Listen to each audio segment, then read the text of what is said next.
नमस्कार, स्वागत है आप सभी का जनसत्य न्यूज पर। मैं हूं आपके साथ अनु सिंह। जनसत्य न्यूज की मुहिम जस्टिस फॉर शाहबेरी आखिरकार रंग लाने लगी है। इसी का नतीजा है कि जिन सवालों को लेकर हमने जस्टिस फॉर शाहबेरी के पार्ट 1, 2 और 3 में जिन सवालों को उठाया था, उन्हें अब ग्रेटर नोएडा अथॉरिटी ने भी माना है। जनसत्य न्यूज ने जब इस मुद्दे को गंभीरता से उठाया तो बीते 2 सालों में कार्रवाई के नाम पर खाना पूर्ति करने वाले ग्रेटर नोएडा अथॉरिटी भी अब हरकत में आई है। ग्रेटर नोएडा अथॉरिटी के अधिकारियों ने शाहबेरी में एक नोटिस बोर्ड लगाया है। इस बोर्ड में ग्रेटर नोएडा अथॉरिटी ने शाहबेरी की जनता को चेतावनी देते हुए जिन बातों का जिक्र किया है, वो जनसत्य न्यूज लगातार उठाता रहा है। ये बोर्ड जनता के लिए नहीं, बल्कि उन अवैध बिल्डरों, भूमाफियाओं और भ्रष्ट सफेदपोश लोगों के लिए है जिन्होंने सोचा होगा कि अवैध कार्य को कर वे आसानी से निकल जाएंगे। लेकिन जनसत्य न्यूज ने शाहबेरी के पीड़ितों को न्याय दिलाने का जो वादा आप दर्शकों से किया, वो शाहबेरी के पीड़ितों से किया है और उसे निभाया जाएगा, उसे पूरा किया जाएगा। जनसत्य न्यूज पूरी क्षमता के साथ लगा हुआ है, डटा हुआ है। जस्टिस फॉर शाहबेरी मुहिम और आप लोगों के साथ का ही नतीजा है कि ग्रेटर नोएडा अथॉरिटी को हरकत में आना पड़ा। देखिए रिपोर्ट।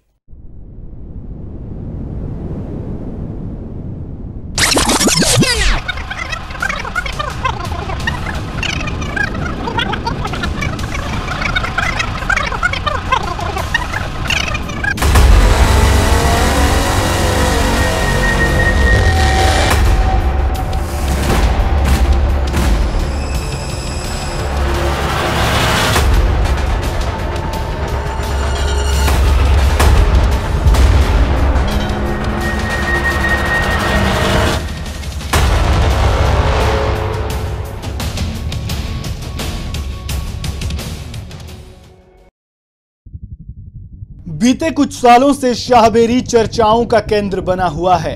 वजह है 17 जुलाई 2018 को ग्रेटर नोएडा के शाहबेरी में हुआ वो हादसा जिसमें 2 इमारतें रेत के ढेर में तब्दील हो गई थी। इस हादसे में 9 लोगों को जहां अपनी जान गंवानी पड़ी, तो वहीं 50 से ज्यादा लोग इस हादसे में घायल हो गए। इस हादसे के बाद शाहबेरी में खेले जा रहे उस खेल का भी खुलासा हुआ जो शाहबेरी की भोली भाली जनता के साथ खेला जा रहा था। उनके सपनों और उनकी जिंदगी की जमा पूंजी को महज अपने स्वार्थ के लिए ठग कर अवैध बिल्डरों, भूमाफियाओं ने इंसानियत को तार तार कर दिया। हद तो तब हो गई जब प्रशासन भी इस हादसे के बाद आंखें मूंदे बैठा रहा। बीते 2 सालों से शाहबेरी की भोली भाली जनता प्रशासन से न्याय की गुहार लगा रही थी, लेकिन कार्रवाई के नाम पर सिर्फ और सिर्फ खाना पूर्ति की गई। जनता के अलावा हाई कोर्ट के उस आदेश की भी अवहेलना की गई जिसमें न्यायालय ने यथास्थिति बनाने का आदेश दिया था। लेकिन जब मुद्दा जनसत्य न्यूज के पास पहुंचा तो हमने इसे प्रमुखता से उठाया। शाहबेरी के लोगों को न्याय दिलाने के लिए जस्टिस फॉर शाहबेरी मुहिम चलाई।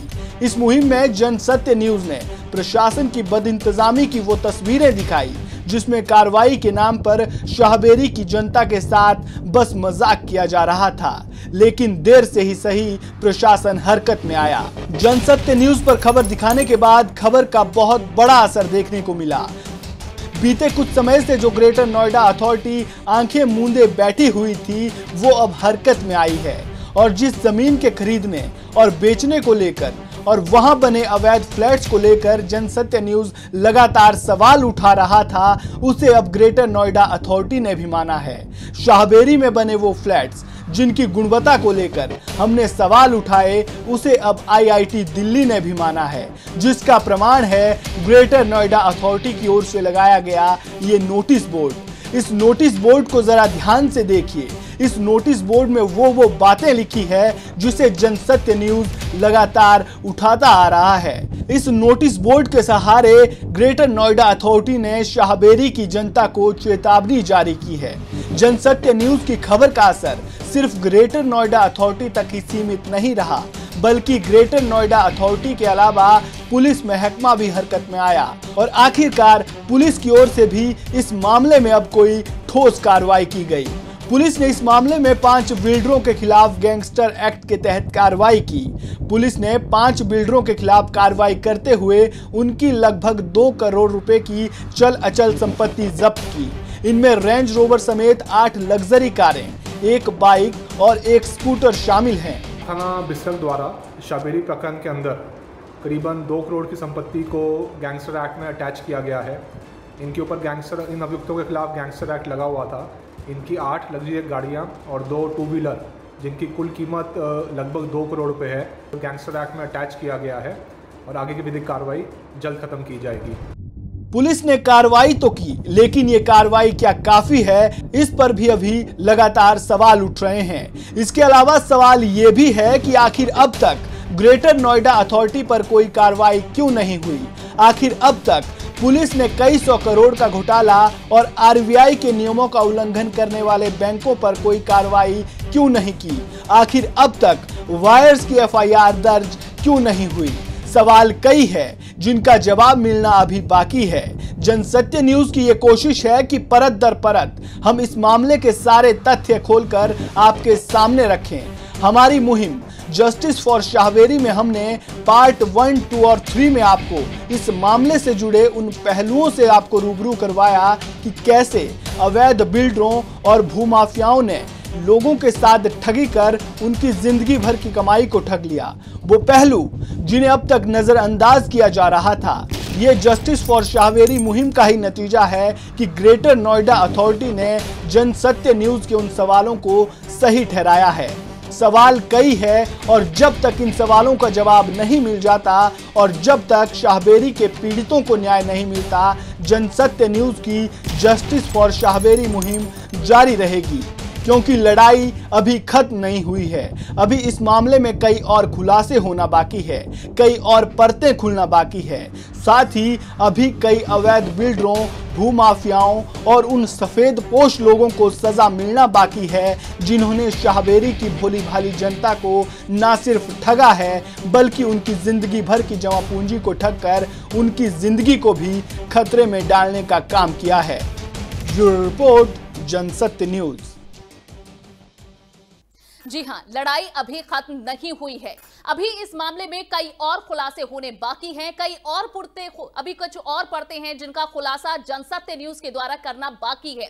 जब तक शाहबेरी की जनता को न्याय नहीं मिल जाता, जनसत्य न्यूज की मुहिम जस्टिस फॉर शाहबेरी यूं ही जारी रहेगी। आज हमारी मुहिम के चौथे भाग जस्टिस फॉर शाहबेरी पार्ट 4 में हम बात करेंगे कि कैसे अथॉरिटी और पुलिस की कार्रवाई को देखा जाए। जनसत्य न्यूज की ओर से उठाए गए कुछ मुद्दों पर एक्शन हुआ है, लेकिन कार्रवाई अभी महज शुरुआती दौर में है और आगे से एक्शन जिन्हें लेने की उम्मीद शासन प्रशासन से रखी है, चर्चा करने के लिए हम उन लोगों से जुड़ेंगे और उनसे ही आखिर ये समझेंगे कि कैसे इस एक्शन को देखते हुए भविष्य में क्या कार्रवाई की उम्मीद रखी जाए। इस पर हम बात करेंगे और साथ ही अभी कौन कौन सी परतें हैं जो खुलनी बाकी है, कौन कौन से ऐसे लोग हैं जिन पर कार्रवाई अभी होनी बाकी है, क्योंकि ये महज कार्रवाई की शुरुआत है, अभी अंजाम तक नहीं पहुंची है। और जैसा कि जनसत्य न्यूज ने आप सभी से वादा किया है, जब तक इस मामले को अंजाम तक नहीं पहुंचाएंगे, जब तक शाहबेरी के पीड़ितों को न्याय नहीं दिलाएंगे, ये justice for Shahberi Jansatya news की जारी रहेगी। और आज इसका चौथा भाग है, जहां 3 एपिसोड चलाए और उसके बाद ही अथॉरिटी ने, पुलिस ने यह मान लिया है कि हां, यहां पर घपला हुआ है, लोगों की जान अभी भी खतरे में है। लेकिन क्या महज लोगों को यह कह देना कि आप अपनी जान के खुद मालिक हैं, उसे बचाएं, यहां ना फंसे, क्या इतने मात्र भर से अपना काम पूरा हो जाएगा? नहीं, यही सवाल है जो उठाए जाएंगे और साथ ही इस पर जो लोग हमेशा से अपनी बात रखते आए हैं उनसे आगे भी चर्चा करेंगे। कई लोग हमारे साथ यहां जुड़े हुए हैं। एक अच्छा और ज्यादा जानकारी इस पर देने वाला पैनल आज हमने आपके लिए यहां जोड़ा है। उनका परिचय आपसे करा देते हैं और उसके बाद एक एक कर अपने सवाल उठाएंगे और जो अभी तक की कार्रवाई हुई है उस पर जानेंगे कि आखिर इसे कैसे देखा जाए। हमारे साथ जुड़ेंगी प्रवक्ता समाजवादी पार्टी की वंदना सिंह, हमारे साथ हैं गौरव मिश्रा, प्रवक्ता बीजेपी, और साथ ही एसके वर्मा, पूर्व आईएएस अधिकारी, ये भी जुड़ेंगे। एलएन राव हैं, पूर्व आईपीएस अधिकारी हैं। आप सभी का बहुत बहुत स्वागत है। और हमारे साथ स्टूडियो में इस वक्त सचिन राघव, शिकायतकर्ता, पीड़ित और खरीदार हैं, यहाँ फ्लैट उन्होंने खरीदा है। विनोद राणा जी हैं जो कि शिकायतकर्ता हैं। हमारे साथ ये 2 गेस्ट हमेशा जुड़े हैं। और साथ ही प्रबोध शुक्ला जी, अधिवक्ता हाईकोर्ट, आप भी हमारे साथ न्यूजीलैंड से जुड़े हैं। आप सभी मेहमानों का बहुत बहुत स्वागत है। सबसे पहले मैं सचिन जी आपसे पूछना चाहूंगी, क्योंकि यहाँ पर एक चेतावनी का बोर्ड जो लोग यहाँ रह रहे हैं, जो यहाँ निवास कर रहे हैं, उन लोगों के लिए है। ये बोर्ड में लिखा गया है कि ये जो जमीन है आप इस पर फ्लैट ना खरीदें। जिस तरह से यहाँ अवैध बिल्डिंग पर अवैध जो भूमाफिया हैं उनकी तरफ से ये बिल्डिंग्स बनाई गई हैं जो कि आपकी जान को खतरे में डालती हैं। आईआईटी की उस रिपोर्ट का भी हवाला दिया गया है। क्या इस कार्रवाई को और इस नोटिस को कैसे देख रहे हैं आप? मैम, अथॉरिटी का पुलिस के साथ सेटलमेंट हो गया, इसीलिए अथॉरिटी ने तब से लेकर अभी तक तो शांत पड़ी रही। जब इनका सेटलमेंट हो गया पुलिस के साथ कि इन पर कोई कार्रवाई नहीं होगी, अच्छा, तो इसलिए जब इनका सेटलमेंट हो गया तो अब कोई कार्रवाई नहीं, इसलिए इन्होंने बोर्ड लगाने स्टार्ट कर दिए, क्योंकि अभी तक इन पर कोई कार्रवाई की नहीं पुलिस ने। पुलिस अगर इन पर कार्रवाई करती तो ये पहले ही फंस जाते। तो इनका मेन यही है कि पुलिस ने इन्वेस्टिगेशन में ना तो ग्रेटर नोएडा अथॉरिटी किसी भी जिम्मेदार अधिकारी के बयान दर्ज किए हैं, ना किसी पे आज तक कोई एफआईआर रजिस्टर हुई है, ना जिला अधिकारी गौतम बुद्ध नगर के बयान दर्ज हुए हैं, ना विशेष भूमि अधिग्रहण अधिकारी के बयान दर्ज हुए हैं, ना दादरी रजिस्ट्रार पे कोई कार्रवाई हुई है, जबकि इन सबको जेल जाना चाहिए था। इन्होंने हाई कोर्ट माननीय उच्च न्यायालय इलाहाबाद हाई कोर्ट के आदेश की अवहेलना की है। उनके आदेश को अपने तलवों तले फंसा के उसको बिल्कुल ध्वस्त कर दिया एकदम। तो सचिन जी, आप कह रहे हैं कि अभी कई ऐसे सवाल हैं और कई ऐसे अधिकारी और संबंधित लोग हैं जिन पर कार्रवाई होनी चाहिए, लेकिन हम इसे भी एक अचीवमेंट के तौर पर, एक सफलता के तौर पर देखेंगे, क्योंकि कम से कम अथॉरिटी की तरफ से, पुलिस की तरफ से ये तो माना गया कि हाँ ये डिस्प्यूटेड लैंड है। विनोद जी, आप कैसे इसे देख रहे हैं फैसले को, जो जनसत्य न्यूज के 3 इन एपिसोड्स में जो मुहिम चलाई है, कम से कम इस पॉइंट पर तो पहुंची है अथॉरिटी और पुलिस? ये जो है फैसला अच्छा है कि अथॉरिटी ने कम से कम वहाँ पे बोर्ड लगाया है, तो उसे क्लियर किया है कि ये जमीन एक्वायर है। हाँ। इस जमीन पे इलाहाबाद हाई कोर्ट में केस चल रहा है और यहाँ पे जो बायर्स हैं, आईआईटी की रिपोर्ट आई है उसमें जो फ्लैट्स हैं, जो प्रॉपर्टियां हैं वो कमजोर हैं, वो रहने लायक नहीं है। और दूसरा ये जो इन्होंने किया है कि भाई जो यहाँ पे जमीन लोग खरीदें और बेचें, यहाँ पे खरीदार जो फ्लैट हैं उनके वे ना खरीदें लोग, यहाँ पे बायर्स ना फंसे यहाँ पे लोग। मगर ये कार्रवाई है ये सफिशिएंट नहीं है। ये कार्रवाई, इसमें अभी कार्रवाई काफ़ी होनी है, क्योंकि जो हमने बार बार इसमें जिक्र उठाया है कि जो पहला जो स्टेटस को है, जो आर्य साहित्य प्रचार ट्रस्ट लेकर आई थी, आर्य साहित्य प्रचार ट्रस्ट के खिलाफ अब तक कोई कार्रवाई नहीं की गई है, जो वहाँ पे सबसे बड़ा फ्रॉड जिन्होंने किया है, जिन्होंने गौशाला, मंदिर, योग आश्रम की जमीन बेच दी है। दूसरा वहाँ पे है जो बैंकिंग है, बैंक है, जो बैंकों ने वहाँ पे मिलकर फंसाया, जो सरकारी पैसा है करीब 1400-1500 करोड़ रुपए का वहाँ घोटाला किया। उन बैंकों के किसी अधिकारी के अब तक बयान भी नहीं लिए हैं और उन पर किसी पे कोई कार्रवाई नहीं हुई है। तीसरा जो वहाँ पे जो बायर्स हैं, जो पुलिस जो कार्रवाई कर रही है, गैंगस्टर लगा रही है, जो बायर्स हैं किसी बायर्स के भी बयान नहीं ले रही है। जो अभी उनकी भी एफआईआर पेंडिंग है, उनकी भी एफआईआर दर्ज नहीं की जा रही और खुद हमें बताते रहे हैं सचिन इस बारे में। गौरव जी, आपसे मैं जरूर ये जानना चाहूंगी, आपने दोनों पक्ष सुन लिए हैं। एक तरफ सचिन है जो खुद वहां रहते हैं, उनका परिवार रहता है और वे इससे पूरी तरह संतुष्ट नहीं है कार्रवाई से। हालांकि ये जिस तरह विनोद जी कह रहे हैं कि कम से कम ये बात एडमिट तो की गई कि हाँ यहाँ पर जो नोटिफाइड है और स्टेटस को लगा हुआ है, उसके बावजूद भी यहाँ जो कंस्ट्रक्शन बन रहा है, यहाँ पर घर ना खरीदे जाएं, वो सेफ नहीं है, उस बाबत एक बोर्ड लगाया गया है, लेकिन ये संतोषजनक पूरी कार्रवाई नहीं है। जी देखिए, ये पूरा, सबसे पहले तो हम आपके इस चैनल को धन्यवाद देना चाहेंगे कि इस मामले को बहुत गंभीरता से आप लोगों ने उठाया है और कहीं ना कहीं इसमें 7000 से ज्यादा परिवार प्रभावित हो रहे हैं, घर प्रभावित हो रहे हैं। और जब ये मामला संज्ञान में आया तो हमारी सरकार ने इस पर कड़ी कार्रवाई की और इस पे अब तक लगभग 86 एफआईआर दर्ज हो चुके हैं। 14-15 तो इसमें करीब गुंडा एक्ट में एफआईआर दर्ज की गई है। और एक सबसे बड़ी जो राहत की बात है, रेरा ने एक बात स्पष्ट कर दी है कि किसी भी खरीदार को, किसी भी परिवार को की सुनवाई की जाएगी, उनके हितों की रक्षा की जाएगी। और रही बात घोटाले की, तो आर्य साहित्य जो ट्रस्ट है उसके घोटाले से लेकर के बैंक के जो लोग शामिल हैं, प्रशासन के जो लोग शामिल हैं, नोएडा अथॉरिटी के जो लोग शामिल हैं, ये जांच की एक लंबी प्रक्रिया है। आप लोग इस तरह के घोटाले पूरे देश में दशकों से चलते चले आ रहे हैं, लेकिन जिस तरह से मीडिया ने इन तरह को उठाया है। आपने जो बात रखी है उस पर सचिन कुछ कहना चाहते हैं। जी सचिन। सर, एक तो रेरा जो है, रेरा एक आईवॉस है एक्चुअली। रेरा ने अभी तक कुछ नहीं किया है। मैं 2 बार एप्लीकेशन दे चुका हूं, अभी 6 महीने में हमें एक डेट भी नहीं मिली है केस रजिस्टर करने के बाद रेरा से।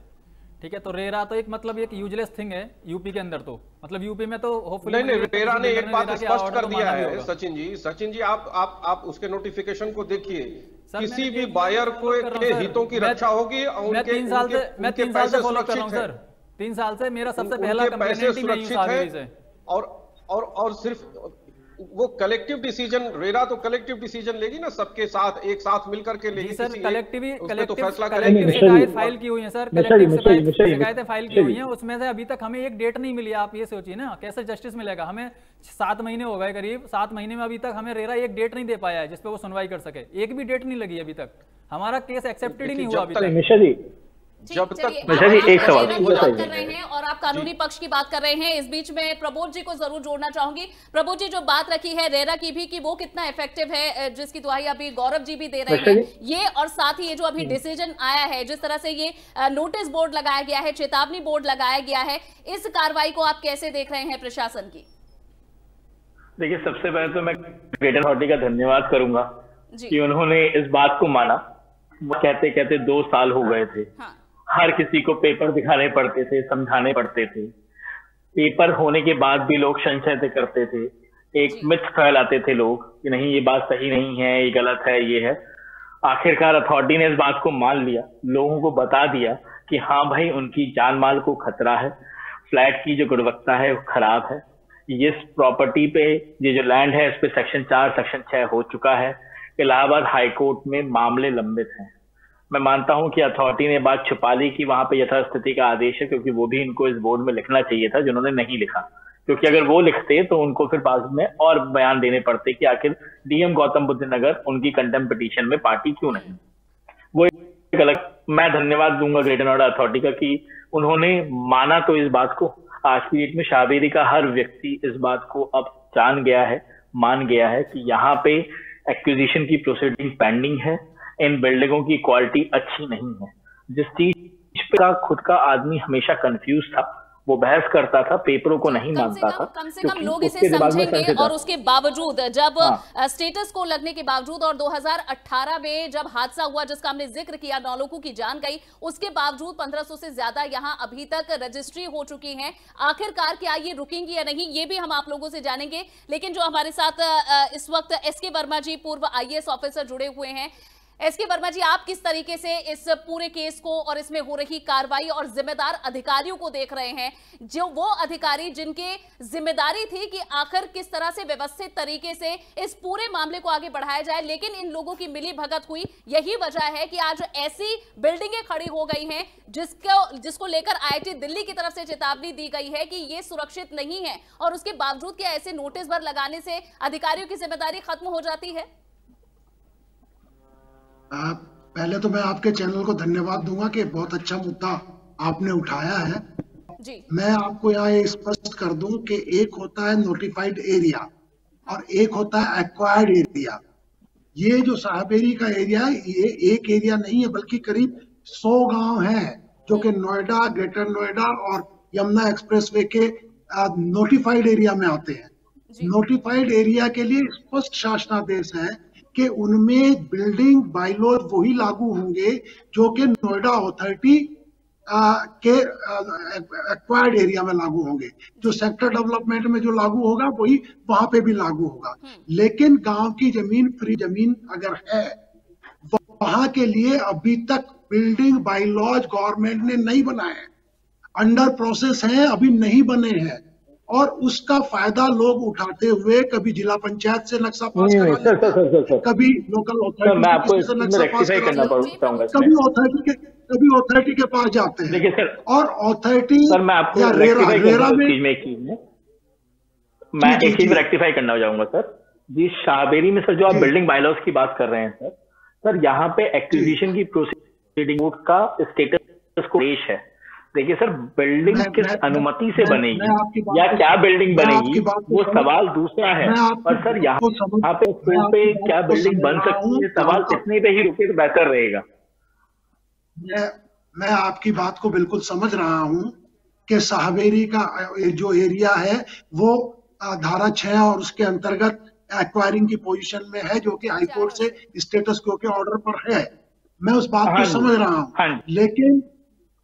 लेकिन मैं एक ओवरऑल सिनेरियो बता रहा हूं कि जो पूरे प्रदेश में है कि नोटिफाइड एरिया के में अगर जो एक्वायर्ड एरिया है उसमें तो लागू हो रहे हैं डेवलपमेंट अथॉरिटी के रूल्स रेगुलेशन, लेकिन जो फ्री होल्ड छोड़ा गया है गांव का एरिया, वहां पर वो लॉ लागू नहीं हो रहे।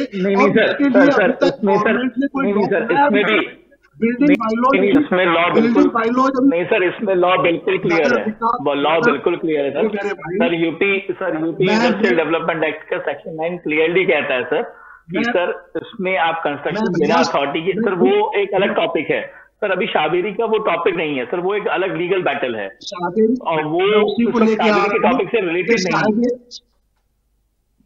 शाहबेरी अगर हमारे दर्शकों में ना पैदा हो, जो बात यहाँ प्रबोध जी भी कह रहे हैं और साथ ही राव जी वर्मा जी भी कह रहे हैं, विनोद जी आप इस पर क्या कहेंगे जिस बात का जिक्र यहाँ वर्मा जी कर रहे हैं? मैं अपनी बात को समाप्त कर दूं, जो भी नोटिस लगाया है बहुत अच्छा है और इस नोटिस को परिपूर्णता की तरफ ले जाना चाहिए और इसकी इंक्वायरी होनी चाहिए कि किसकी देखरेख में ये इस तरह की बिल्डिंग्स वहां बनती चली गई। Who has passed the maps of the building, number 1। Number 2, आज की डेट में ये कहना कि सब चीज इलीगल है, अगर वो बन गई है तो उनका टेक्निकल ऑडिट करा लेना चाहिए, चाहे वो IIT करे चाहे कोई टेक्निकल ऑडिट हो जाए। जो बिल्डिंग अच्छी बिल्डिंग है वो छोड़ दिया जाए, कर चुकी है और उसके बाद की जो रिपोर्ट है वो बेहद डराने वाली है। वो 3 सिर्फ मात्र ऐसी बिल्डिंग है जो सेफ जोन में है और उसके बाद 400 से ज्यादा बिल्डिंग्स हैं जो कि क्रिटिकल स्टेज में आती हैं और खुद ऐसी ही एक बिल्डिंग में सचिन जी भी खुद रहते हैं। जी सर, मैं आपके पास दोबारा आऊंगी। मैं आपकी बात को समझ मैं आपको बिल्कुल स्पष्ट कर दूं कि जो डराने वाली रिपोर्ट है, अगर अथॉरिटी चाहती है तो उन बिल्डिंग को डिसमेंटल कर सकती है। किसने रोका है? डिसमेंटल से क्या फायदा होगा? जो अभी लेकिन तक अगर कार्रवाई, आप डिसमेंटल की बात कर रहे हैं सचिन जी, डिसमेंटल करने से क्या फायदा होगा? बायर्स को क्या रिलीफ मिलेगा सर? बायर्स को जब तक रिलीफ नहीं मिलेगा बिल्कुल फायदा होगा, वरना वही चीज होगी जो कि वर्ष 18 में हुई है और जो अभी वहां महाराष्ट्र में हुई है कि 2 साल पहले बनी हुई बिल्डिंग जिसका नक्शा भी पास था लेकिन वो धराशायी हो गई वहां पर। सर पहला मैं वही, अगर उनको बचाना है तो इन चीजों को अब सतह पे लाना होगा। जो दोषी हैं वो भी जांच कीजिए, जो दोषी मिले उनको सजा दीजिए, लेकिन भविष्य में इस प्रकार का निर्माण ना हो उसके लिए बाइलॉज नगर विकास विभाग को लाना होगा कि building bylaws on the free land क्या होगा, क्या उनकी हाइट होगी, क्या उनकी ऐसी बिल्डिंगों का निर्माण ना हो, ऐसी ही उम्मीद है। लेकिन जो मौजूदा बिल्डिंगों का निर्माण हो चुका है और जो लोग वहां पर फंस चुके हैं, आखिर वे कैसे निकलेंगे, उन्हें न्याय कैसे मिलेगा? विरोध जी इसे आगे बढ़ाइए और जिस बात का हमने पहले जिक्र किया था, जिन कानून के बारे में बोल रहे थे, उससे कोई कंफ्यूजन ना हो, प्लीज उस पर थोड़ा क्लियर। जीवन से बड़ा व्यापार नहीं होता, जीवन से बड़ा व्यापार नहीं होता। अगर किसी सर मैं आपको बताऊं सर जीवन की बात है सर मेरे उस जीवन का क्या, जो जीवन बैंक के पास गिरवी रखा है, क्या बैंक मेरा लोन माफ कर देगा बिल्डिंग डिसमेंटल होने पे? मैं क्या कमा के बैंक को भरता रहा हूँ? सर देखिए, इंसाफ की बात कीजिए सर, जस्टिस की बात कीजिए सर। ये सरकारी वाले जवाब चाहिए, गवर्नमेंट को डिसाइड करना चाहिए। आपने बहुत अच्छा प्रबोध, ये जो पॉइंट उठाया मैं इसे ही आगे लेकर जाना चाहूंगी। और गौरव जी आपसे जरूर मैं ये सवाल पूछना चाहूंगी कि आखिर इन लोगों का क्या होगा जो सचिन जी जैसे लोग हैं, जिन पर अभी सालों का EMI जिन्हें बैंकों की देनी है और कई दस्तावेज सचिन जी यहाँ लेकर बैठे हैं जो दिखाएंगे और बताएंगे कि कैसे बैंक इस करोड़ों के घोटाले में जुटे हुए हैं और आखिर उन पर कार्रवाई क्यों नहीं हो रही। सचिन जी इस पर आप अपने डॉक्यूमेंट्स भी दिखाएं और बताएं। उसके बाद गौरव जी आप बताइएगा कि इन लोगों को कैसे न्याय मिलेगा। इन्होंने मेरी जो बैंक में जो लीगल रिपोर्ट और जो वैल्यूअर रिपोर्ट लगी है उसमें क्लियरली मेंशन किया है, वैल्यूअर ने मेंशन किया है कि बिल्डिंग की है 75 ईयर्स है और यहाँ पे बिल्डिंग जो है बिल्डिंग वाइज लॉज बनी हुई है और कंस्ट्रक्शन क्वालिटी गुड है। ठीक है, ये फॉल्स हो गई क्योंकि यहाँ पे ग्रेटर नॉर्थ अथॉरिटी ने ऑलरेडी कह दिया कि यहाँ पे कोई भी सैंक्शन मैप हुआ, मतलब कोई भी मैप सैंक्शन किया ही नहीं है ग्रेटर नॉर्थ अथॉरिटी ने, और उसके बावजूद आपका लोन हो गया। जी, मेरी लीगल रिपोर्ट ये कहती है, जो बैंक की फाइल में लगी हुई है वो कहती है यहाँ पे कोई भी एक्विजिशन प्रोसीडिंग पेंडिंग ही नहीं है, यहाँ पे कोई लिटिगेशन पेंडिंग नहीं है, ये कहती है बैंक की जो रिपोर्ट है, जो बैंक मेरे होम लोन की फाइल में लगी हुई है वो ये कहती है। और दूसरा उनका कहना है कि यहाँ पे जो इन्होंने ये भी कहा है कि बैंक जो है फिजिकली वहाँ पे देखा कि वो प्रॉपर्टी जो है वहाँ पे मॉर्गेज कर सकती है या नहीं कर सकती है।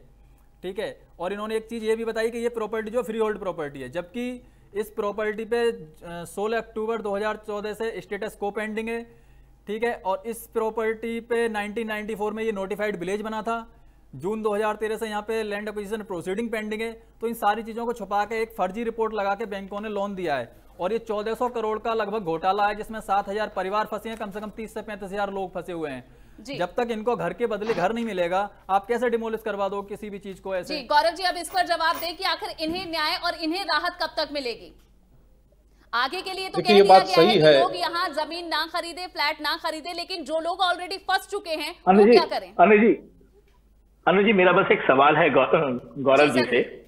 गौरव जी, इन लोगों के लिए न्याय की परिभाषा क्या हो, क्या न्याय है इनके लिए?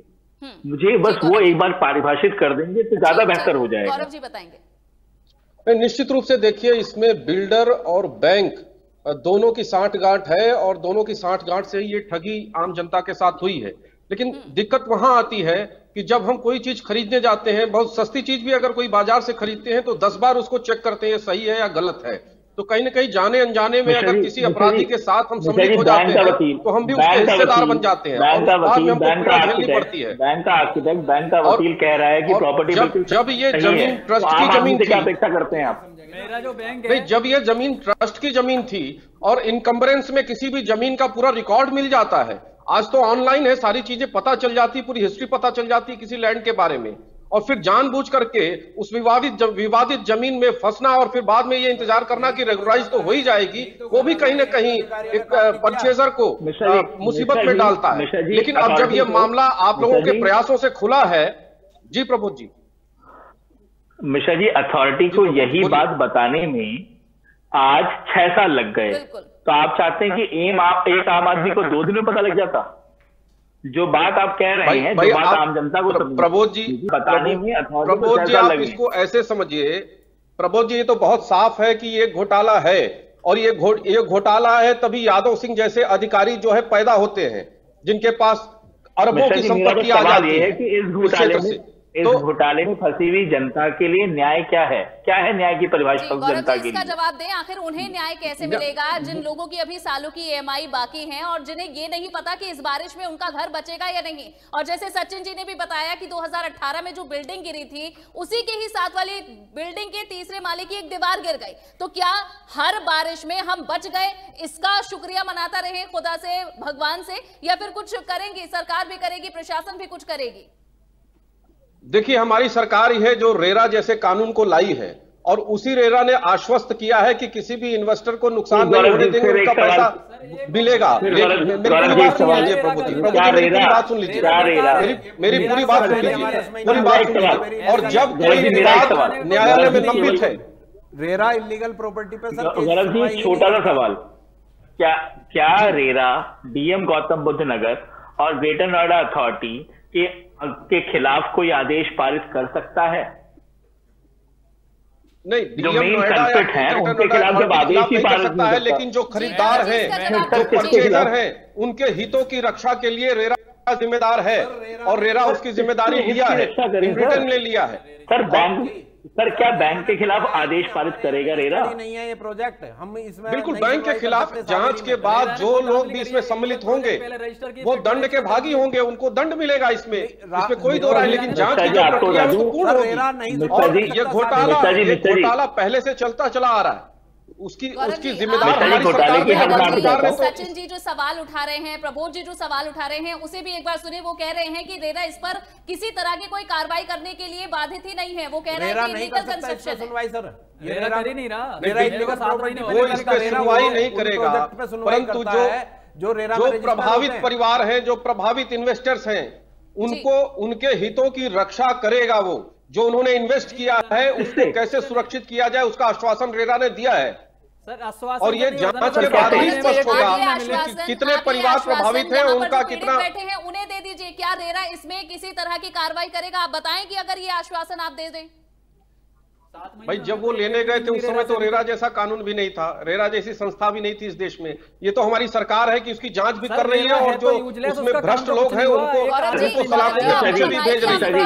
आज 86 FIR हो चुके हैं, बिल्डर जेलों में जा चुके हैं। कमजोर है जब तक ये जनता की मदद ना कर सके। बेकार है ना, रेरा का यूज ही नहीं हुआ। रेरा अगर संस्था बनाई, संस्था का अगर यूज ही ना हो पाए सही जगह, तो फिर रेरा बेकार है ना, हमारे लिए क्या है, यूजलेस है हमारे लिए। तो रेरा इसमें सुनवाई नहीं करता। मिश्रा जी, मैं अपने सवाल पे फिर से आता हूं सर। क्या बिल्डरों के जेल जाने से आप जो शाहबेरी की जनता है उसको न्याय मिलना?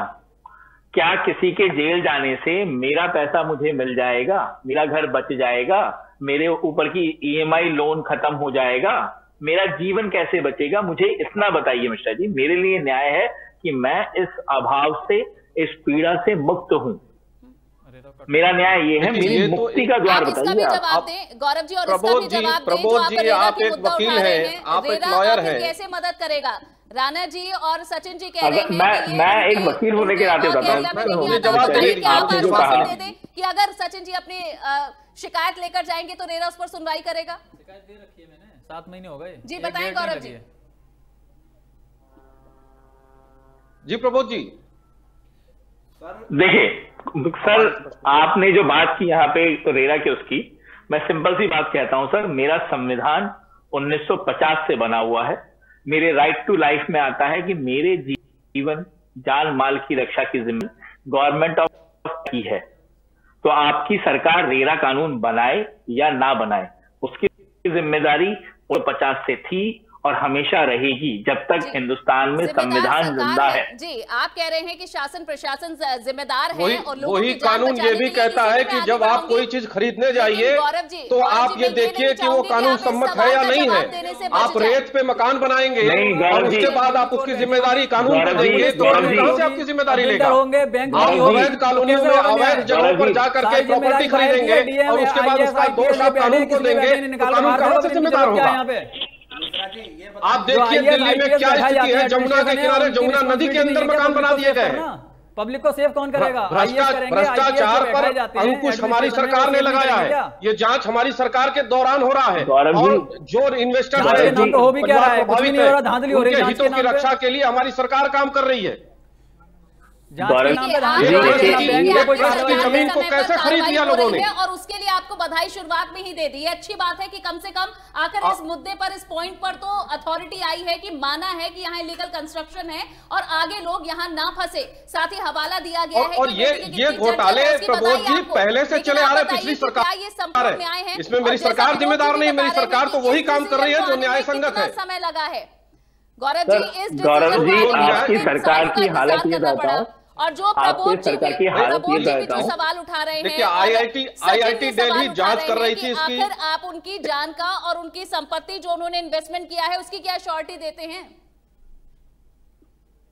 देखिए, कोई भी इन्वेस्टमेंट करता है तो उसके पहले उसकी जांच करने का अधिकार कानून सम्मत उस व्यक्ति को स्वयं होता है कि हम जहां ये इन्वेस्ट कर रहे हैं वो सुरक्षित है या नहीं है। अब उसके साथ ठगी हो जाए, मेरी बात उसके साथ ठगी हो जाए। देखिए, सबसे बड़ी बात ये है कि वो ट्रस्ट की जमीन थी, वो पूरी ट्रस्ट की जमीन थी और उस ट्रस्ट की जमीन पर कैसे उन्होंने बिल्डिंग बनाया और कैसे वो खरीद लिए।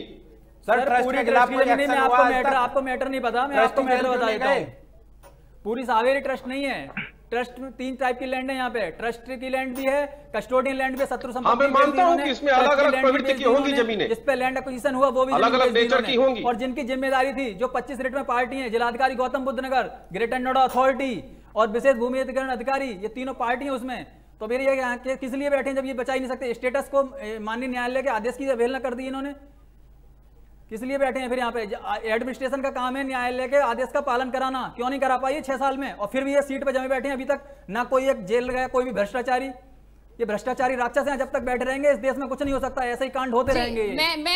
जी एसके वर्मा जी, एक बार इन तक जरूर सवाल ले जाना चाहूंगी जो सचिन ने उठाया है कि अधिकारी 6 सालों से उसी पोस्ट पर बैठे हुए हैं और जहां 25 याचिकाओं में जिलाधिकारी, ग्रेटर नोएडा अधिकारी ये पक्षकार हैं, उसके बावजूद यथास्थिति का आदेश आखिर क्यों ये लागू नहीं करवा पाए? ये कैसे हो गया? एसके वर्मा जी, आप इस पर कुछ बताएं।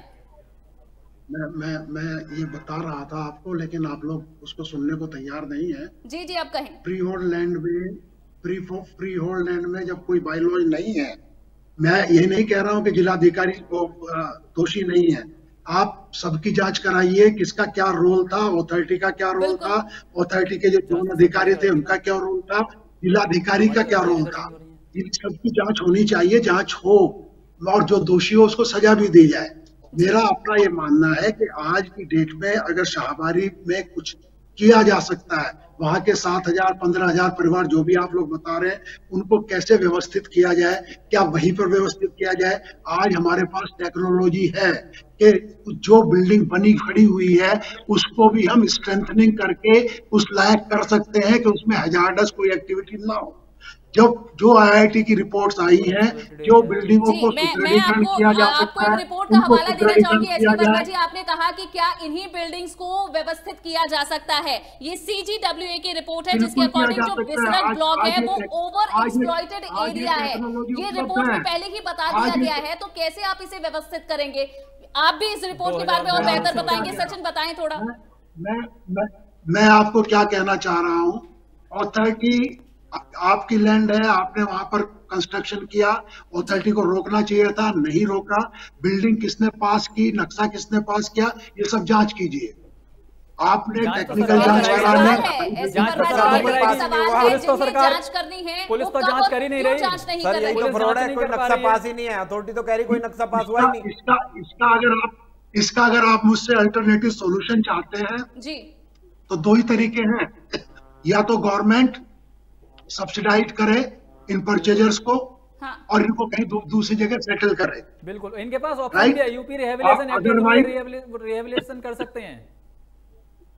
अदरवाइज रेरा का जुडिक्शन शायद इन बिल्डिंग पर नहीं बन रहा है। रेरा में जो जब रेरा का गठन हुआ है उसके बाद जो बिल्डिंग रजिस्टर्ड हो रही है, अंडर कंस्ट्रक्शन जो है वो रेरा में रजिस्टर्ड हो रही है, उन पर उनका निर्णय बाध्यकारी होता है। ये बिल्डिंगें 10-15 साल पहले बन चुकी है, बंद करवा दिया, उस पर रोक लगा दी है। सर रेरा में अभी धांधली हुई, मैं बताऊंगा। रोक लगाना अलग बात है, अंडर कंस्ट्रक्शन को रोक सकते हैं आप, अंडर कंस्ट्रक्शन को रोक सकते हैं, आगे कोई निर्माण ना हो उसको रोक सकते हैं। लेकिन आप बनी हुई बिल्डिंग को ध्वस्तीकरण का आदेश केवल जिला प्रशासन गवर्नमेंट दे सकती है, और उसके लिए क्या मुआवजा वहाँ के रेजिडेंट्स को दिया जाएगा वो डिसाइड करने का काम गवर्नमेंट का है।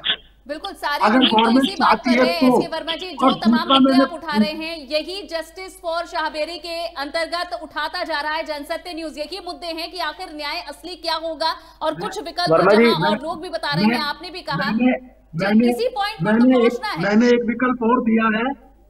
एक विकल्प और दिया है कि टेक्निकल ऑडिट बहुत अच्छी संस्था से करा लीजिए, जो बिल्डिंग बेहतर और कौन सी संस्था होगी? एसके वर्मा जी, IIT दिल्ली की तरफ से उनका ऑडिट किया गया है, बिल्डिंग्स का उनकी स्थिति बताई गई है, कितनी जर्जर है, नींव खाली हो रखी है, और किससे कराएं इसका ऑडिट? मैडम जी, मैं क्योंकि रह चुका हूँ CEO जी लखनऊ इंडस्ट्रियल डेवलपमेंट अथॉरिटी का, मैं रह चुका हूँ MP UPS ITC, मुझे मालूम है IIT दिल्ली और वो क्या कर रहे हैं। नेशनल बिल्डिंग के लिए जो अथॉरिटी बनी हुई है वो है वहां पे रुड़की में, तो उससे एक बार टेक्निकल ऑडिट करा ले, गवर्नमेंट करा ले, कोई भी करा ले, और उसके बाद वो तो 2018 का केस हम देख सकते हैं, और जो सचिन जी पहले ही बता चुके हैं कि अभी कुछ रोज पहले ही एक दीवार गिरी है, तो प्रत्यक्ष को प्रमाण की क्या जरूरत है? आप उसमें सॉल्यूशन चाहते हैं, जांच चाहते हैं?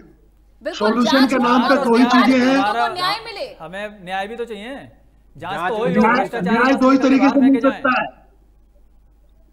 हाँ, बाहर में फेंके जाए तो उसके लिए यही तरीका है कि उन बिल्डिंग को रिडिजाइन करा के सुदृढ़ीकृत कीजिए, आपको दूसरी जगह रहने के लिए तब तक व्यवस्थित कीजिए।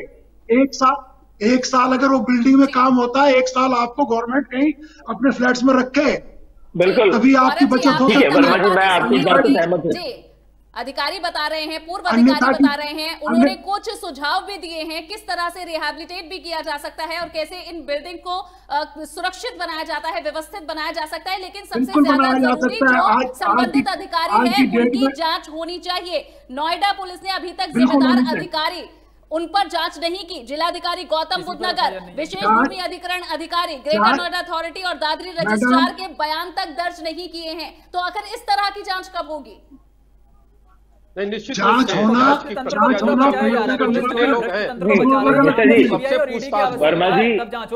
वर्मा जी और मिश्रा जी, मैं आपको एक चीज कहूँ कि सर, अगर आपको ये लगता है कि जांच होगी, क्योंकि इसका जवाब एक बार गौरव जी से जरूर ले लें। जी गौरव जी, आखिर इन लोगों पर कब कार्रवाई होगी?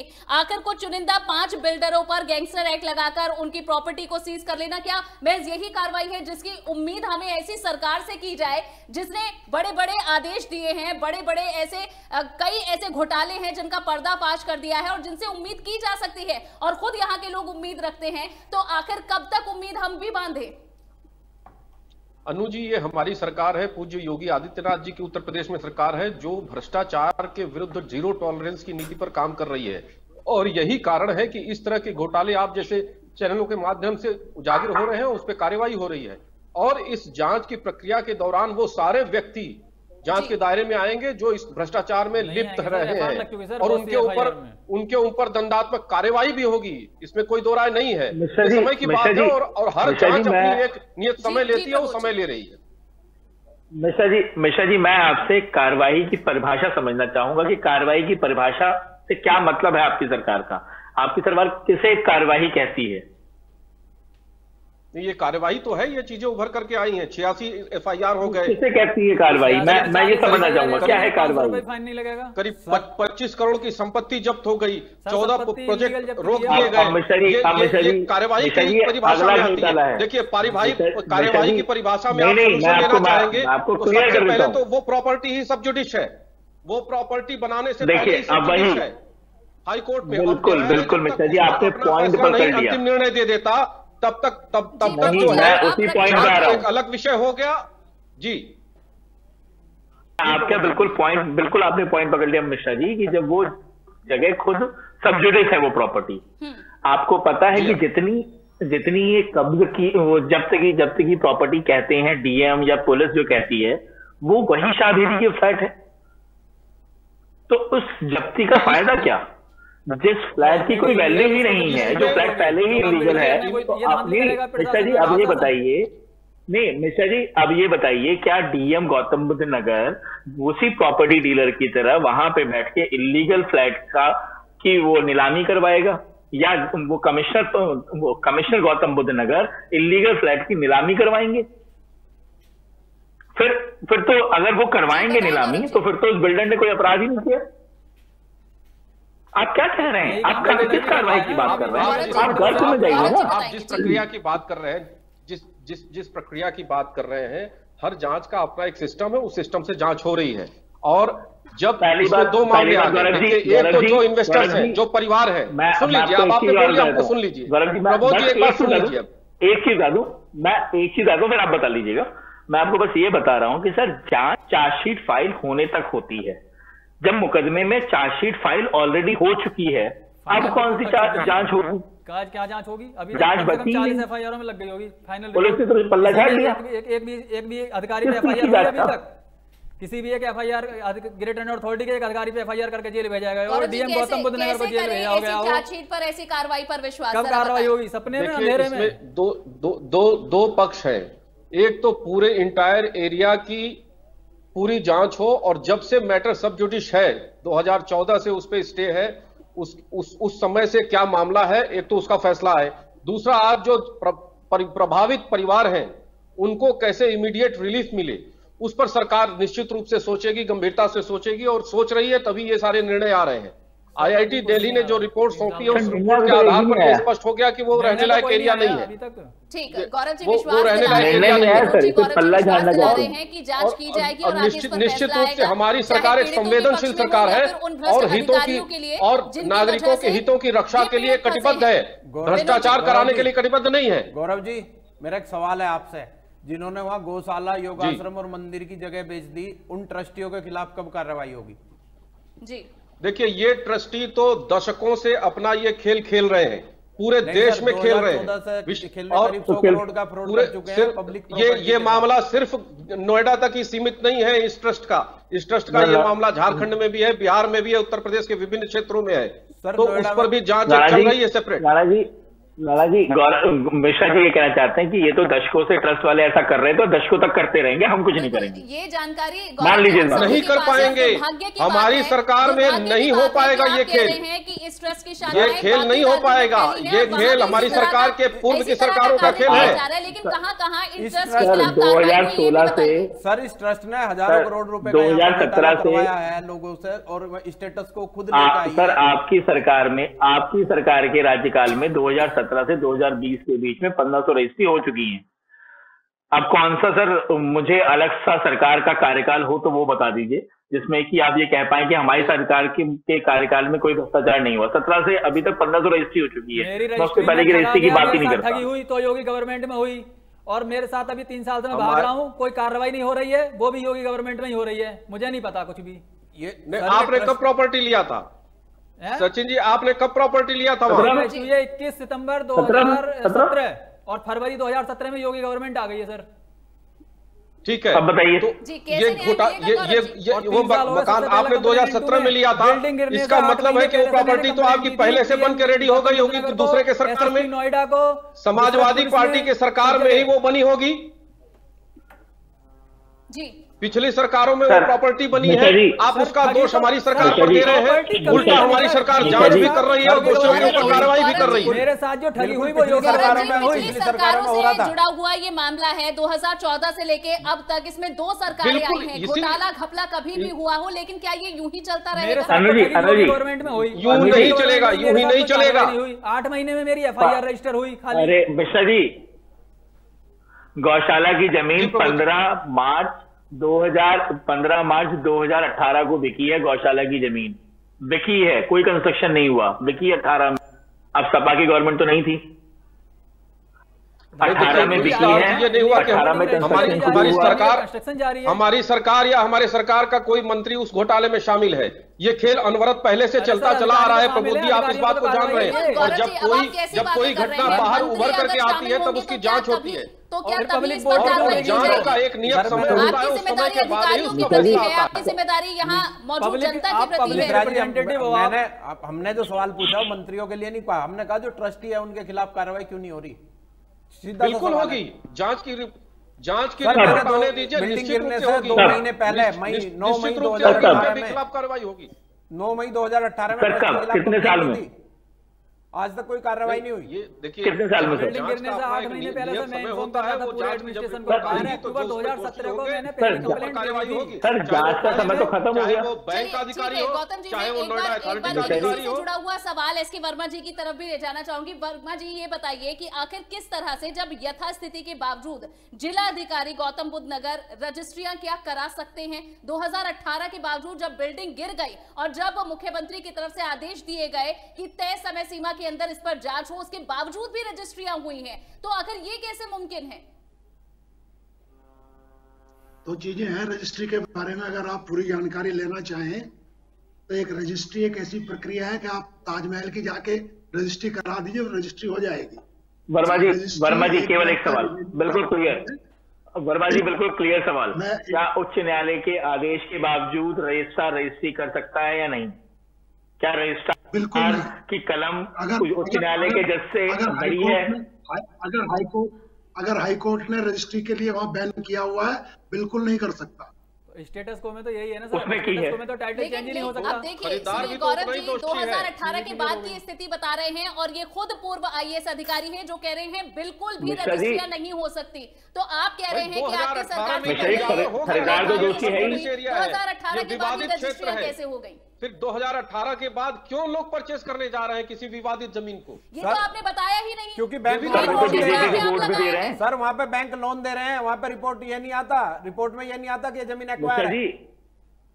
और जो आपके वो तो बीजेपी के लोन भी दे रहे हैं, अधिकारी सो रहे हैं, अधिकारी क्यों बैठे हैं यहाँ पे? अधिकारी क्यों बैठे हैं यहाँ पे? आप पब्लिक की बात कर रहे हो। जो अधिकारी है, अधिकारी जो है रिस्पॉन्सिबल ऑफिसर बैठाए गए हैं यहाँ पे, जिलाधिकारी बैठाए गए हैं यहाँ पे, ग्रेटर नोएडा अथॉरिटी बैठाई गई है यहाँ पे, पुलिस बैठाई गई है यहाँ पे। जो उसमें लिप्त होंगे उनके खिलाफ कार्रवाई होगी। 150 बिल्डिंग कैसे बन गई?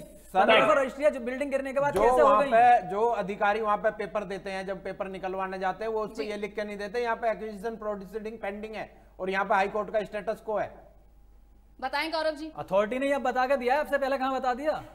ये सारी चीजें हाइड करके यहाँ पूरा सिस्टम घोटाला कर रहा था। पूरा सिस्टम भ्रष्ट हो जाए तो अब बायर कहीं पे फंसेगा ही फंसेगा, उसको नहीं बचा सकते आप हो गए, आप ही फंसोगे सर। अथॉरिटी वहां चोर, डीएम चोर। देखिए बायर को ये स्पष्ट पता है कि ये विवादित क्षेत्र है, सिस्टम अब बन गया, ये सबजुडिस प्रॉपर्टी है, मामला कोर्ट में लंबित है, फिर भी अगर वो जा रहा है फंसने तो उसमें सरकार क्या कर सकती है? हाँ, ये जरूर है कि आज जब ये मामला उजागर हो गया है तो हमारी सरकार इस बात के लिए दृढ़ संकल्पित है कि जो उसमें प्रभावित परिवार है उनकी कैसे सुरक्षा सुनिश्चित की जाए, उसके बारे में जरूर हमारी सरकार सोच रही है और उस पर जरूर कोई ना कोई कड़ा निर्णय भी लेगी सरकार को। अब तो ठीक है। एसके वर्मा जी मैं आप पर ये सवाल ले जाना चाहूंगी। आप बताइए, जिस तरह से गौरव जी कह रहे हैं कि बायर्स को यहाँ पर सचेत रहना चाहिए, कैसे रहेंगे? जिस तरह सचिन जी, राघव जी और साथ सचिन, राघव और विनोद जी और प्रबोध जी सभी बता रहे हैं कि कैसे एक एक कर यहाँ फंसाया गया है बिल्डर्स को, तो कैसे बायर सुरक्षित है? आपके बगल में दिल्ली है, 6000 अनऑथराइज्ड कॉलोनी बस गई है, जबकि वहाँ डेवलपमेंट अथॉरिटी वहाँ पे भी है। लेकिन ऐसी परिस्थिति गवर्नमेंट बैंक लोन नहीं देता, उसके बावजूद अधिकारी इतनी आंखें बंद करे बैठे हैं। डीडीए की लैंड ये हमारी ही सरकार है कि उसको उन अवैध कॉलोनियों को रेगुलराइज किया है। मैं एक्सप्लेन कर दूं कि शाहबेरी का प्रकरण क्योंकि उठा है, आपके यहाँ चर्चा में आ रहा है, अदरवाइज की कंडीशन में इसी अथॉरिटी के अंदर 100 गांव ऐसे हैं जहाँ के अनऑथराइज कंस्ट्रक्शन अभी भी चल रहा है। वही मैं कह रहा हूं, होटल भी बन रहे हैं, अधिकारी हर जगह इलीगल कंस्ट्रक्शन चला रहे हैं, सारे गांव में कंस्ट्रक्शन लेकिन प्रतिनिधि भी सो रहे हैं, अधिकारी भी सो रहे हैं, तो क्या ये मरहम है? वर्मा जी जो बात आप कह रहे हैं, क्या इसे मरहम के तौर पर देखा जाए? सर अगर ऐसा ही अगर सभी जगह ऐसा चल रहा है तो ये अथॉरिटी बनाने की जरूरत ही नहीं है। इसका क्या मैंने उसका सोल्यूशन बताया था आपको कि गवर्नमेंट में पेंडिंग है अभी नगर विकास विभाग से building bylaws for this unacquired land, वो बन रहे हैं, अभी लागू नहीं हुए। नगर पालिका की बात सर, जो जमीन एक्वायर है उसका क्या करेंगे? जो इसका कोर्ट में स्टेटस को ऑर्डर है, कोर्ट में केस चल रहा है। हाँ, उसमें अगर स्टेटस क्यों है तो स्टेटस क्यों रहना चाहिए? उसमें कोई बिल्डिंग ना तो बनेगी ना हटेगी, जहाँ है जैसी है तो हट भी रही है, काम भी हो रहा है, बिक भी रही है। सर स्टेटस को में ही तो सारा फ्रॉड हुआ है, स्टेटस को के बाद फ्रॉड हो रहा है। फ्रॉड के लिए जिम्मेदार हम हैं, आप हैं। आप जाते हैं ना वहां के सस्ता फ्लैट मिल रहा है, जाके फट से रजिस्ट्री कराते हैं। लेकिन वर्मा जी क्या ये अपराध है? अगर कोई बायर अपनी जेब के अनुसार सस्ता फ्लैट दिल्ली एनसीआर में खरीदना चाहे तो क्या ये उस बायर की कोई गलती है? उत्तर प्रदेश में घर लेने की गलती, मतलब घर लेने अनुज जी ये बिल्कुल गलती है। अनुज जी हम लोग 10 रुपए का सामान खरीदते हैं तो उसको ठोकते हैं, बजाते हैं। की गलती है और क्या बायर के किसी सपने का फायदा उठाकर उन्हें ऐसे फंसाया जा रहा है?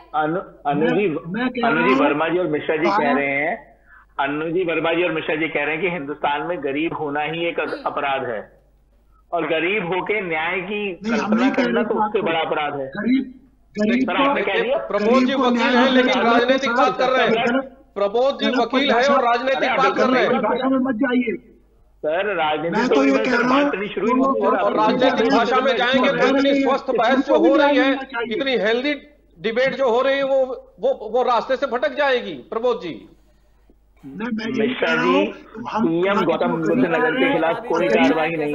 गरीब और अमीर की बात मत करिए, फिर आप आवाज उठाइए। जो जमुना नदी के अंदर जो बना लिया है मकान, बिल्डिंग बना लिया है लोगों ने, उनके लिए भी आवाज उठाइए। सवाल सुने कि आखिर इतने सालों से जांच का इंतजार कर रहे हैं, न्याय का इंतजार कर रहे हैं और सीबीआई और ईडी की जांच के लिए मांग कर रहे हैं। जी सर, मेरी यही है, मैं 3 साल से देख रहा हूँ जांच के नाम पे धांधली के अलावा कुछ नहीं हुआ है अभी तक। तो आप मुझे खाली एक आश्वासन दे दीजिए कि सरकार क्या सीबीआई और ईडी से यहाँ की जांच करा सकती है, नहीं करा सकती है? क्योंकि पुलिस के बस की बात तो है नहीं। पुलिस ने तो आज तक अभी तक एक भी जिम्मेदार अधिकारी के जब बयान ही दर्ज नहीं हुए हैं तो एफआईआर उस पर कब होगी, कब वो जेल जाएगा? तो जो भ्रष्ट सिस्टम का जो चल रहा है, जो अभी जी आपको जरा मैं कार्रवाई करता हूँ यहाँ पे क्या हाल है। इलीगल कंस्ट्रक्शन हो रहा है, वो इनकी बात बिल्कुल सच है। हर गांव में इलीगल कंस्ट्रक्शन हो रहा है क्योंकि यहाँ पे अधिकारी चोर बैठे हैं और उन चोर को बाहर कब निकाला जाएगा? जब सीबीआई और ईडी इन पे एफआईआर रजिस्टर करके इनकी प्रॉपर्टी जब्त करेगी। बिल्डरों की प्रॉपर्टी जब्त करना सफिशिएंट नहीं है, इन भ्रष्ट अधिकारियों की प्रॉपर्टी भी जब्त होनी चाहिए, इन्हें जेल में ठूस देना चाहिए इनको। इनकी जरूरत क्यों है हमारे देश को ऐसे भ्रष्ट अधिकारियों की जो पब्लिक को लुटवा रहे हैं? भाई मेरे ही सरकार में यादव सिंह जैसे अधिकारी जो है जेल गए सर, याद भ्रष्टाचार के आरोप में गए। ये नहीं भूलना चाहिए। हमारी सरकार के लेवल पे सरकार के 60 गांठ से कोई भ्रष्टाचार को वहां बढ़ावा नहीं दे रहा है, लेकिन जो शिकायत करता है, जो शिकायत कर रहे हैं उस पर कार्रवाई हो रही है। सर सावेरी में बिल्डर्स है, मैं बताता हूं सर आपको, सावेरी में बिल्डर है HT कामाख्या बिल्डर, अभी भी विला बना रहा है और हर महीने 10 रजिस्ट्रियां कर रहा है। उसके खिलाफ क्या कार्रवाई हुई है? कुछ भी नहीं हो रही कार्रवाई के नाम पे धांधली है, धांधली में विला बना रहा है और 2 साल की जमीन में बना रहा है सर। और इतना ही नहीं सर, अगर आप सावेरी में जाएंगे जहां पे वेद मंदिर और योगाश्रम होना चाहिए था, वहां पे मस्जिदें, वहां पे अजान होती है, जहां मंदिर के घंटा बजना चाहिए था, जहां पे आश्रम होना चाहिए था। यहाँ पे CBI और ED जांच से आप करा सकते हो या नहीं करा सकते हो, नहीं तो यहाँ पे न्याय नहीं मिल सकता बायर को, कोई उम्मीद ही नहीं है। गौरव जी 3 साल से मैं रेगुलर फॉलो कर रहा हूं, निश्चित रूप से जो सक्षम एजेंसी होगी इस जांच को करने के लिए सरकार हमारी संवेदनशील और गंभीर है, किसी भी भ्रष्टाचार को रोकने के लिए निश्चित रूप से कार्रवाई करेगी। और ED की जांच कराइए जिससे हमें न्याय मिल सके। पुलिस से जांच हमारी तो यही रिक्वेस्ट है आपसे भी और योगी जी से भी। अब क्योंकि समय की कमी है, मैं आप ही के आश्वासन के साथ इसे खत्म करना चाहूंगी, क्योंकि एक अच्छी शुरुआत और एक अच्छे कदम जो उठाया गया है अथॉरिटी की तरफ से, उससे हमने इस चर्चा की शुरुआत की थी। और मेरी भी तरफ से आपको बहुत साधुवाद है, बधाई है, आपने इस विषय को उठाया है अनु जी।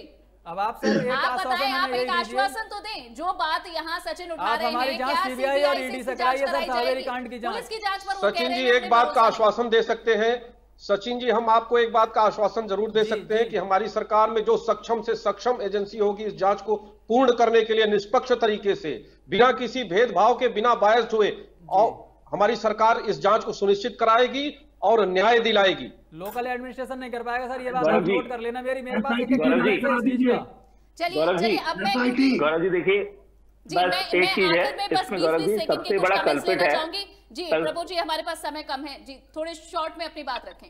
मैं लास्ट में कंक्लूड कर देता हूँ। गौरव जी इसमें सबसे बड़ा जो कल्पित है वो है बैंक, जिसके आर्किटेक्ट की गलत रिपोर्ट है, जिसके लॉयर की गलत रिपोर्ट है, उन पे कब कार्रवाई होगी बस इतना बता दें मुझे। बैंकों पे कब कार्रवाई होगी ये भी करवा दें। नहीं इसमें जी गौरव जी, प्रबोध जी, इसमें जो ट्रस्ट का मालिक है, जो जिसने इस जमीन को जो है, जो ट्रस्ट की जमीन तो पहले तो बेची नहीं जा सकती थी, वहां से इसकी शुरुआत होगी, वहां से दंड की प्रक्रिया शुरू होगी, और फिर निश्चित रूप से वो बिल्डर भी और वो बैंक के अधिकारी भी शामिल हैं इसमें, उनके ऊपर भी कार्रवाई होगी। बिल्कुल। और जब तक गौरव जी ट्रस्ट के अधिकारियों पे जाएंगे तो दिल्ली पहुंच जाएंगे 8 शाबेरी में पीड़ितों की आवाज उठाने के लिए जनसत्य न्यूज और इसकी मुहिम मुझे मालूम है उनके पूरे देश में प्रॉपर्टी है, आर्य समाज की सभी प्रॉपर्टियों को उन्होंने कब्जा कर रखा है पूरे देश भर में, और हर जगह वो अपनी व्यावसायिक गतिविधियां चला रहे हैं, चाहे वो गुरुकुल की जमीन हो, गौशाला की जमीन हो। मैं कई प्रॉपर्टियों की लिस्ट दे सकता हूं जहां उन लोगों की इस तरह की गतिविधियां चल रही हैं। लेकिन कार्रवाई नहीं होती, जरूरत नहीं है, आपसे कार्रवाई की उम्मीद अपेक्षा है और आपसे कार्रवाई की उम्मीद हम रखते हैं। हमारी तो आपसे भी यही रिक्वेस्ट है और योगी जी से भी यही रिक्वेस्ट है, यहाँ पे लोकल एडमिनिस्ट्रेशन कार्रवाई नहीं कर सकता क्योंकि सभी मिले हुए हैं, पूरा सिस्टम भ्रष्ट नहीं होता तो 7000 परिवार यहाँ पे नहीं फंसते, तो इसलिए यहाँ पे CBI और ED सचिन जी आपकी बात गंभीरता से, नहीं तो नहीं होगी यहाँ पे कोई कार्रवाई। आपकी बात गंभीरता से ली गई है और इस विषय को जिस तरीके से उठाया गया है, निश्चित रूप से हम लोग भी अपने ऊपर के पायदान पर रखेंगे इस बात को। चलिए, तो लगभग सभी बातें हमने यहाँ रख ली है, और जो बात गौरव जी ने भी एक आश्वासन दिया है कि विश्वास किया जाए, ये योगी सरकार है उस पर विश्वास करें कि कार्रवाई जरूर होगी। हम जरूर विश्वास करेंगे और इंतजार करेंगे कि आखिर किस तरीके से ये कार्रवाई आगे बढ़ती है। पहला कदम जरूर उठाया गया है, जनसत्य न्यूज ने 3 एपिसोड चलाए और कम से कम अथॉरिटी की तरफ से एक चेतावनी लगाई गई, जो कि इस बात का सबूत है कि यहाँ भ्रष्टाचार हुआ है, यहाँ अवैध निर्माण हुआ है और उस पर हामी भरी है, और आगे बायर्स को चेताया गया है। लेकिन जिस तरह गौरव जी ने भी कहा है कि बायर्स की भी कुछ जिम्मेदारी है, लेकिन बायर्स को न्याय मिलना चाहिए, पीड़ितों को न्याय मिलना चाहिए, और ये दिलाना जनसत्य न्यूज की जिम्मेदारी है। आप सभी लोग हमारे साथ जुड़े, बहुत बहुत धन्यवाद इसके लिए। तो ये थी जनसत्य न्यूज की जस्टिस फॉर शाहबेरी पार्ट 4, जहां हमने सवाल कई सख्त पूछे हैं कि आखिर एक चेतावनी बोर्ड से ही क्या जिम्मेदारी खत्म हो जाती है। ये जिम्मेदारी शायद अथॉरिटी की खत्म हो जाए, लेकिन जनसत्य न्यूज की ये जिम्मेदारी खत्म नहीं होगी। अगले भी एपिसोड में यही बड़े और मजबूत सवाल जनसत्य न्यूज की तरफ से उठाते जाते रहेंगे, और तब तक जब तक कि न्याय नहीं मिल जाता। फिलहाल के लिए बस इतना ही। ये एपिसोड आपको पसंद आया हो तो इसे लाइक और शेयर जरूर करें। इससे जुड़ी हुई अपनी प्रतिक्रिया कमेंट में लिखना ना भूलें। नमस्कार।